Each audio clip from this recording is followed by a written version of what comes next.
नमस्कार दोस्तों, कैसे हैं आप लोग। निर्मला ताई के बारे में तो आपको पता ही होगा। निर्मला ताई हमारी फाइनेंस मिनिस्टर हैं। फाइनेंस मिनिस्ट्री उनके कंट्रोल में आती है। अभी रिसेंटली उन्होंने जो बजट अनाउंस किया था 2024-25 का, उसमें एक क्लियरली मैंडेट किया था कि वो इनकम टैक्स एक्ट जो कि 1961 है उसको चेंज कर देना चाहती हैं, और प्लस वेल्थ टैक्स एक्ट जो कि 1957 है उसको भी चेंज कर देना चाहती हैं।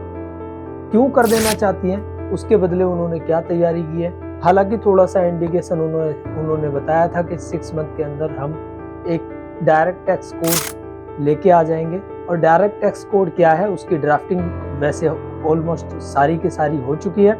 डायरेक्ट टैक्स कोड के अंदर डीटीसी के अंदर आखिर ऐसी क्या चीज़ें हैं वो सब चीज़ें जानेंगे। मैंने पर्सनली जब रीड किया है उसके बाद मेरे को महसूस हुआ कि इसके अंदर कुछ चीज़ें बहुत बुरी हैं और कुछ चीज़ें अच्छी भी हैं। तो स्टार्ट करते हैं अच्छी चीज़ों से, क्योंकि इस सरकार के राज में अच्छी चीज़ें सुनने को बहुत कम मिलती हैं। तो स्टार्ट करते हैं वीडियो।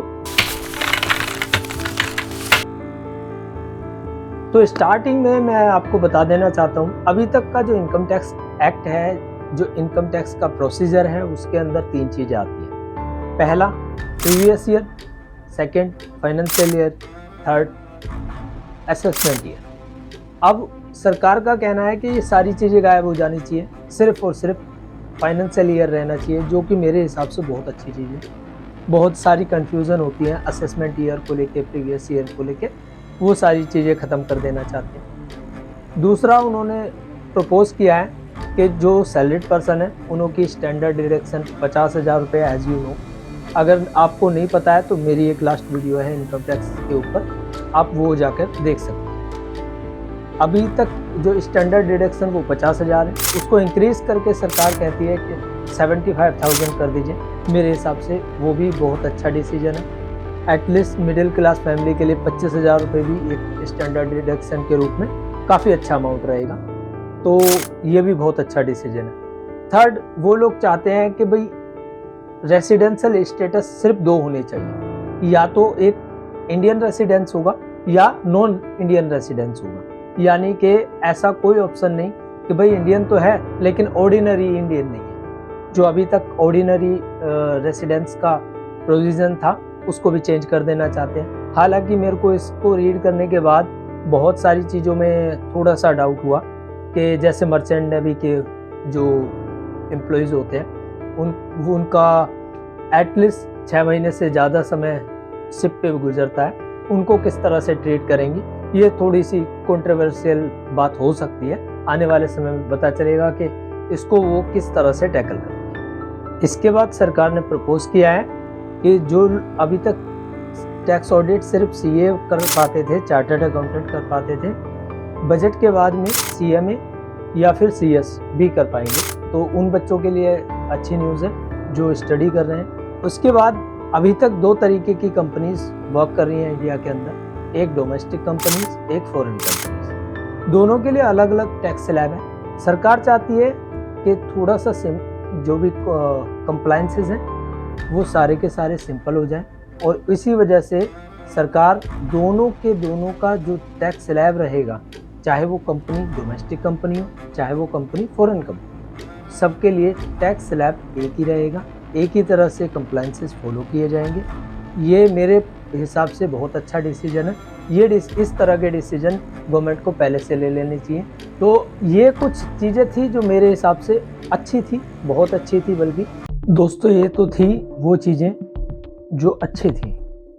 अब कुछ नेगेटिव चीज़ों के बारे में बात कर लेते हैं। नेगेटिव चीज़ में सबसे पहली जो नेगेटिव चीज़ है वो ये है कि अब सरकार आपके ऊपर टैक्स का भार और बढ़ा देना चाहती है, या यूँ कह लीजिए कि वो कहावत है ना कि अपना काम बनता भाड़ में जाए जनता, वो वाली बिल्कुल सिमिलर बात जो ड्राफ्ट है वो कहता है। सरकार का कहना है कि अभी तक जो टैक्स पेयर्स है वो 1.2% है। सरकार 1.2% के जो टैक्स पेयर्स हैं उनको इंक्रीज कर देना चाहती है, और उनको इंक्रीज करने का तरीका सरकार के पास ये है कि टैक्स स्लैब को ही डाउन कर दिया।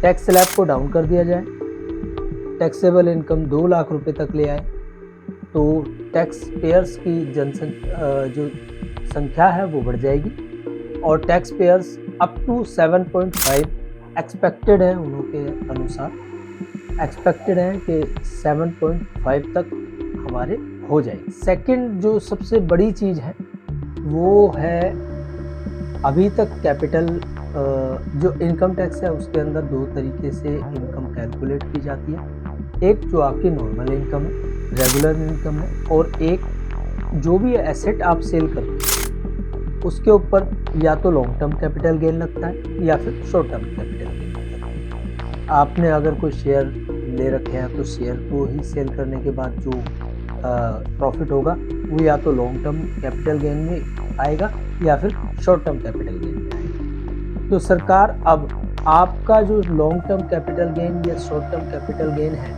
कैपिटल गेन को ही इनकम में नॉर्मल कर देना चाहती है, यानी कि आपकी जो भी नॉर्मल इनकम है, रेगुलर इनकम है, उसमें कैपिटल गेन भी इंक्लूड हो जाएगा। मेरे को ये बहुत शॉकिंग लगा, क्योंकि अगर इनकम में आप इन्वेस्टमेंट वाला पार्ट यानी कैपिटल गेन को इंक्लूड कर देंगे तो लोग इन्वेस्टमेंट करना बंद कर देंगे। अभी तो बड़ी मुश्किल से लोगों ने इन्वेस्टमेंट करना शुरू किया था म्यूचुअल फंड में, स्टॉक्स में।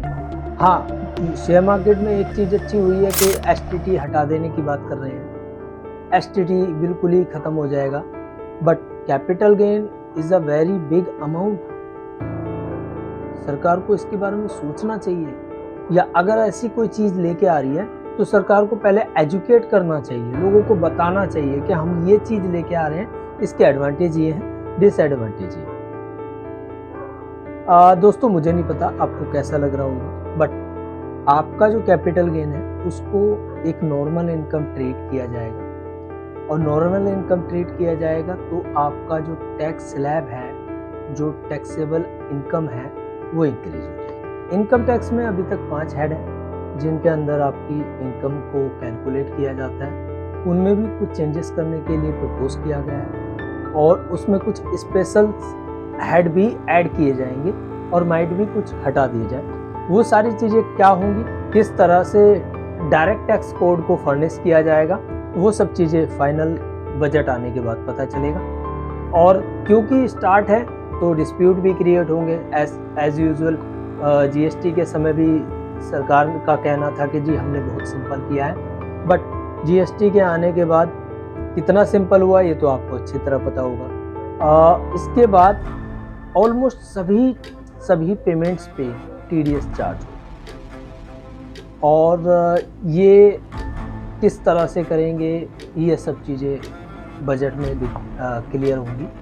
बट अभी तक तो यही है कि जितनी भी पेमेंट्स हैं उन सब पे टीडीएस एप्लीकेबल रहेगी। तो दोस्तों आपको कैसा लगा डायरेक्ट टैक्स कोड, मेरे को कमेंट करके ज़रूर बताइएगा। अगर कोई आपका डाउट रह जाता है तो आप प्लीज़ कमेंट में लिख दीजिएगा, मैं शॉर्ट आउट कर दूँगा, कोशिश करूँगा कि सारे के सारे क्वेश्चन को आंसर कर सकूँ। तो तब तक के लिए मुझे दीजिए इजाज़त। टाटा, बाय बाय एंड जय हिंद।